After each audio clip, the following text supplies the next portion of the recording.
Friends, today we will read the second chapter in history, Socialism in Europe and the Russian Revolution.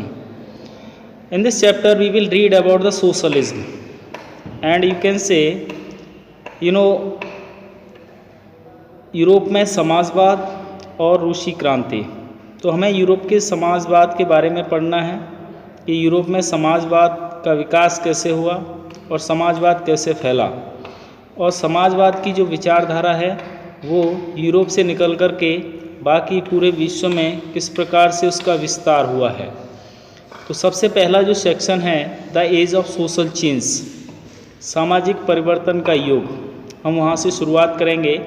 तो पिछले अध्याय में जैसा आपने पढ़ा है फ्रीडम और इक्वलिटी जैसे पावरफुल आइडियाज़ के बारे में, जिनका विस्तार जो है फ्रांसीसी क्रांति के बाद यूरोप में हुआ था, और फ्रेंच रिवॉल्यूशन ने एक ऐसा रास्ता खोला, एक ऐसी संभावनाओं को खोला कि जिससे कि एक नाटकीय जो परिवर्तन हुए और उससे सामाजिक और एक समाज का स्ट्रक्चर जो है वो तैयार हुआ। जैसा आप पढ़ चुके हैं, 18वीं शताब्दी से पहले जो है समाज वो अलग अलग स्टेट्स में डिवाइडेड था, क्योंकि हमने फ्रेंच सोसाइटीज़ के बारे में पढ़ा था फ्रेंच रिवॉल्यूशन में। तो जो फ्रेंच सोसाइटी थी उसमें जो समाज था वो अलग अलग स्टेट्स में डिवाइडेड था, और जो अरिस्टोक्रेसी थी और चर्च जो थे वो सभी इकोनॉमिक और सोशल पावर्स को कंट्रोल करते थे, नियंत्रित करते थे। अचानक से जब रिवॉल्यूशन के बाद ये देखा गया कि जो परिवर्तन हुए वो विश्व के बहुत सारे हिस्सों में भी परिवर्तन हुए, चाहे वो यूरोप हो या एशिया हो। नए जो विचारों का उदय हुआ उसमें प्रत्येक के अधिकार और जो सामाजिक शक्तियों को नियंत्रित करते थे उनके बीच में चर्चाओं की शुरुआत हुई। भारत में राजा राममोहन राय और डेरेजियो ने को जो है इसका बहुत ही महत्व भी जाता है, और उन्होंने ही फ्रेंच रिवॉल्यूशन से जो है आइडियाज़ को एक्सेप्ट किया था। और भी बहुत सारे अन्य जो बहसें हुई और ऐसे जो विचार थे वो, जिसमें कि रिवॉल्यूशनरीज़ जो यूरोप में जो रिवॉल्यूशनरीज़ थे उनके विचार थे, उनके विचारों को लेकर भी चर्चाएं हुई। और ये जो डेवलपमेंट हुए कॉलोनीज़ में, तो उससे जो है एक सामाजिक जो परिवर्तनों को एक पुनर्संरचना हुई, उनके विचारों की एक पुनर्संरचना हुई। Not everyone in Europe however wanted a complete transformation of society. Responses varied from those who accepted that some change was necessary but wished for a gradual shift, to those who wanted to restructure society radically. Some were conservative, others were liberals or radicals. What did these terms really mean in the context of the time? What separated these strands of politics and what linked them together? We must remember that these terms do not mean the same thing in all contexts or at all times. केवल Europe में नहीं, इसलिए जो लोग चाहते थे कि एक कंप्लीट, एक संपूर्ण जो परिवर्तन हो समाज में, तो उसके लिए देखें जिन लोगों ने इन परिवर्तनों को स्वीकार किया था जो कि आवश्यक थे, वो धीरे धीरे शिफ्ट हुए, और जो चाहते थे कि समाज की पुनर्संरचना हो, रिस्ट्रक्चर हो, रेडिकली रिस्ट्रक्चर हो, तो इसमें कुछ कंजर्वेटिव थे, कुछ लिबरल्स थे जिनको रेडिकल्स भी कहा जाता था। और ये जो टर्म हैं, रेडिकल्स है, कंजर्वेटिव है, लिबरल्स हैं, ठीक है, तो इनका वास्तविक अर्थ क्या होता है? तो अगर हम देखें तो उनको किस प्रकार से सेपरेट किया गया था पॉलिटिक्स के माध्यम से, और किस प्रकार वो एक दूसरे के साथ जुड़े हुए थे, ठीक है। तो हमें ये याद रखना भी आवश्यक है कि इन जो टर्म्स का जो अर्थ नहीं है वो एक जैसा नहीं है, है ना। सभी कॉन्टेक्स्ट में इसका अलग अलग समय में अलग अलग अर्थ होता है। We will look briefly at some of the important political traditions of the 19th century and see how they influence change. Then we will focus on one historical event in which there was an attempt at a radical transformation of society. Through the revolution in Russia, socialism became one of the most significant and powerful ideas to shape society in the 20th century. तो हम briefly ये देखेंगे कि कुछ ऐसे महत्वपूर्ण राजनीतिक जो परंपराएं थी 19वीं शताब्दी के दौरान और कैसे वो जो परिवर्तन थे वो प्रभावी हुए, और हम उस पर भी फोकस करेंगे जो भी हिस्टोरिकल इवेंट्स हुए जबकि एक ऐसे अटैम्प्ट में कि जो भी रेडिकल ट्रांसफॉर्मेशन हुआ सोसाइटी में, और ये सब कुछ हुआ रिवॉल्यूशन के द्वारा जब रशिया में क्रांति हुई और सोशलिज्म जो है एक बहुत ही महत्वपूर्ण और शक्तिशाली एक विचार जो है उभरा और उसने समाज को एक शेप प्रदान किया 20वीं शताब्दी के दौरान। तो सोशलिज्म क्या होता है? सोशलिज्म एक विचार है, एक आइडिया है, and we can change the society on the basis of idea of socialism. तो सोशलिज्म का जो विचार है वो रशियन रिवॉल्यूशन से आया, और रशिया के अंदर जब क्रांति हुई तो उसके बाद समाजवाद का विचार जो है वो आगे बढ़ा।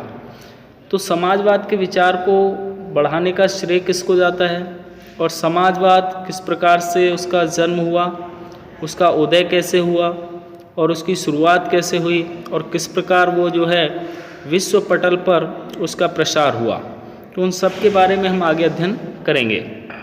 लिबरल्स, रेडिकल्स एंड कंजर्वेटिव्स, ये तीन उसमें जो है विचारधाराओं वाले लोग थे रशिया के अंदर, और इनकी अलग अलग विचारधाराएं थी। One of the groups which looked to change society were the liberals. इनमें से एक जो समूह था जो कि समाज में परिवर्तन देख रहा था उनमें से था लिबरल, जिनको हम उदारवादी कहते थे। Liberals wanted a nation which tolerated all religions. जो उदारवादी थे वो ये चाहते थे कि राष्ट्र जो है वो सभी धर्मों को टॉलरेट करे, है ना। We should remember that at this time European states usually discriminated in favor of one religion or another. हमें ये याद रखना चाहिए कि उस समय जो है यूरोप में जो स्टेट्स थे वो कहीं ना कहीं भेदभाव करते थे, एक धर्म के फेवर में थे, और अन्य जैसे Britain favour the church of England, Austria and Spain favour the Catholic church. जैसे ब्रिटेन में चर्च का फेवर किया जाता था, चर्च ऑफ इंग्लैंड का, ऑस्ट्रिया स्पेन के अंदर जो है कैथोलिक चर्च का फेवर किया जाता था। Liberals also opposed the uncontrolled power of dynastic rulers. They wanted to safeguard the rights of individuals against governments. They argued for a representative elected parliamentary government subject to laws interpreted by a well trained judiciary that was independent of rulers and officials. However they were not democrats. They did not believe in universal adult franchise, that is the right of every citizen to vote. They felt men of property mainly should have the vote. They also did not want the vote for women. तो liberals जो है वो एक uncontrolled dynastic rulers की जो शक्तियाँ थी उसका विरोध करते थे। जो वंशीय जो शासक होते थे उनका विरोध करते थे। वे चाहते थे कि प्रत्येक का जो अधिकार हैं, प्रत्येक व्यक्ति का जो अधिकार है ना, वो कैसा होना चाहिए, सेफ होना चाहिए। सरकार के खिलाफ अगर बोलना पड़े तो उसमें भी उनको अधिकार मिलना चाहिए। उन्होंने कहा कि जो रिप्रेजेंटेटिव्स हैं, जो इलेक्टेड पार्लियामेंट्री गवर्नमेंट्स हैं, सब्जेक्ट टू लॉ हैं, उन सबको इंटरप्रेट किया जाना चाहिए। वेल ट्रेन्ड जुडिशरी होना चाहिए, independent of rulers and officials होने चाहिए, एक स्वतंत्र जो है शासक हो, अधिकारी हों। इसलिए वे डेमोक्रेट्स तो नहीं थे, मतलब वो लोकतंत्र के समर्थक तो नहीं थे। क्यों लोकतंत्र के समर्थक क्यों नहीं थे? अगर हम इसको प्रश्न को यहाँ उठाएंगे कि वो लोकतंत्र के समर्थक हम उनको क्यों नहीं कह सकते, वो हम इसलिए नहीं कह सकते क्योंकि वो यूनिवर्सल एडल्ट फ्रेंचाइजी में बिलीव नहीं करते थे, है ना। और वो प्रत्येक व्यक्ति को वोट का राइट चाहते थे, लेकिन वो उन्हीं व्यक्तियों के लिए वोट का राइट चाहते थे जिन लोगों के पास प्रॉपर्टी हो। जिसके पास प्रॉपर्टी हो उसी को वोट देने का अधिकार हो, ऐसा उनको लगता था। और उसमें केवल उसमें जो पुरुष हैं वही सम्मिलित हों, क्योंकि वो महिलाओं के लिए वोट का अधिकार नहीं चाहते थे। जबकि यूनिवर्सल एडल्ट फ्रेंचाइजी जो होता है, जैसे किसी भी डेमोक्रेटिक कंट्री के अंदर, अगर आज के परिप्रेक्ष्य में अगर आप देखें तो भारत जो है वो एक डेमोक्रेटिक कंट्री है और यहाँ पर यूनिवर्सल एडल्ट फ्रेंचाइजी है। यूनिवर्सल एडल्ट फ्रेंचाइजी क्या होता है, इसको हम बोलते हैं सार्वभौमिक वयस्क मताधिकार। चाहे कोई पुरुष है, महिला है, अमीर है, गरीब है ना, या कोई भी व्यक्ति है, तो उन सबको बराबर वोट का अधिकार होता है। ठीक है। और चाहे कोई व्यक्ति सपोज करिए राष्ट्रपति है और एक सामान्य व्यक्ति है, तो दोनों के बीच में कोई डिफरेंसेस नहीं होते हैं। अकॉर्डिंग टू लॉ सबको समान रूप से वोट का अधिकार होता है। जैसा हमने पढ़ा डेमोक्रेसी के बारे में पढ़ा था पॉलिटिकल साइंस में कि 1 पर्सन 1 वोट एंड 1 वैल्यू, है ना। एक व्यक्ति एक वोट और एक मूल्य, यानी एक वोट है तो समान मूल्य भी होता है। ऐसा नहीं कि राष्ट्रपति अगर वोट डालेगा तो उसका वोट का मूल्य अधिक होगा और एक सामान्य व्यक्ति वोट डालेगा तो उसकी वोट का मूल्य कम होगा।